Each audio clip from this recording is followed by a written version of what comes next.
In April of 2010, ArtsWestchester presented Person to Person, an exhibition of more than 170 photographic portraits.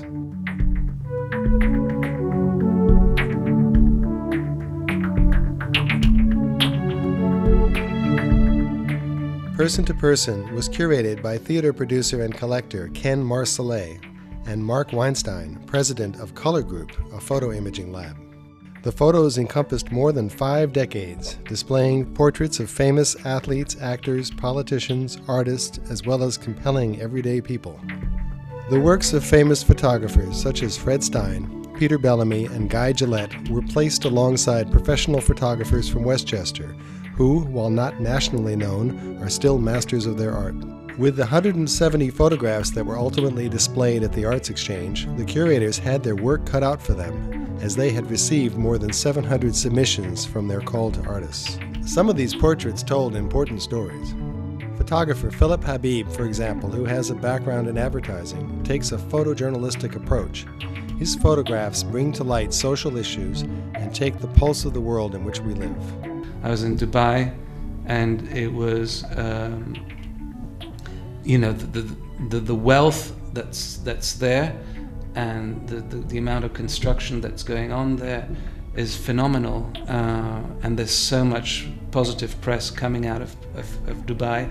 Yet when I was there, I just saw these workers working, in abysmal conditions at over 100 degrees heat for 12-hour days, and then going back to labor camps. It was pretty bad.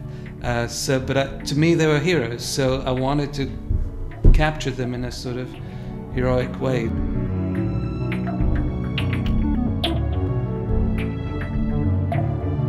These subjects have included the bonding that goes on in female sororities in the United States, as well as American icons as represented in these photographs he took with Coney Island as a backdrop. It's all very strong colors, very graphic, very iconic images. I do love colors.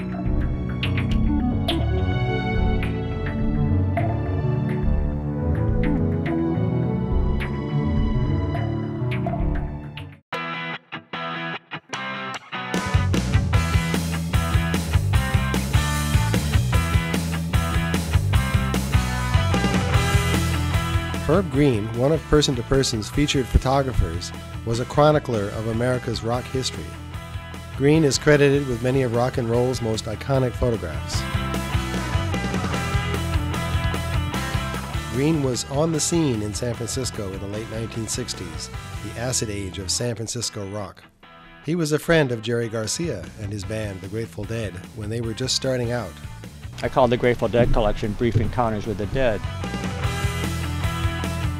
I met Garcia in a folk club in North Beach when I was wandering around looking for beatniks. I heard a bluegrass band playing, and I wandered into this coffee shop. I think it's called Coffee and Confusion.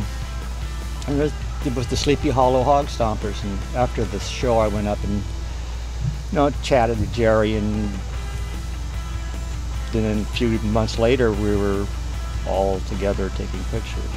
We had a relationship that when we saw each other, it was like no time had passed. It was nice. It was sweet. We talked about specific things, and most of the things we talked about were family life and health issues, but mostly family life. He carried around this huge guilt because he couldn't be the father he'd like to be.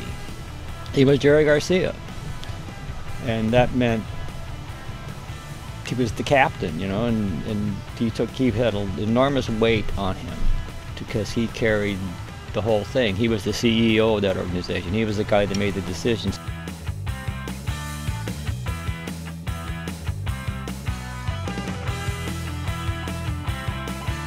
The 60s was like phenomenal. If you want to get a good idea of what that was like, just rent a copy of Woodstock to see the diversity of music and what was going on. There's nothing like that now. His subjects have included Janis Joplin, Rod Stewart, Santana, and Led Zeppelin.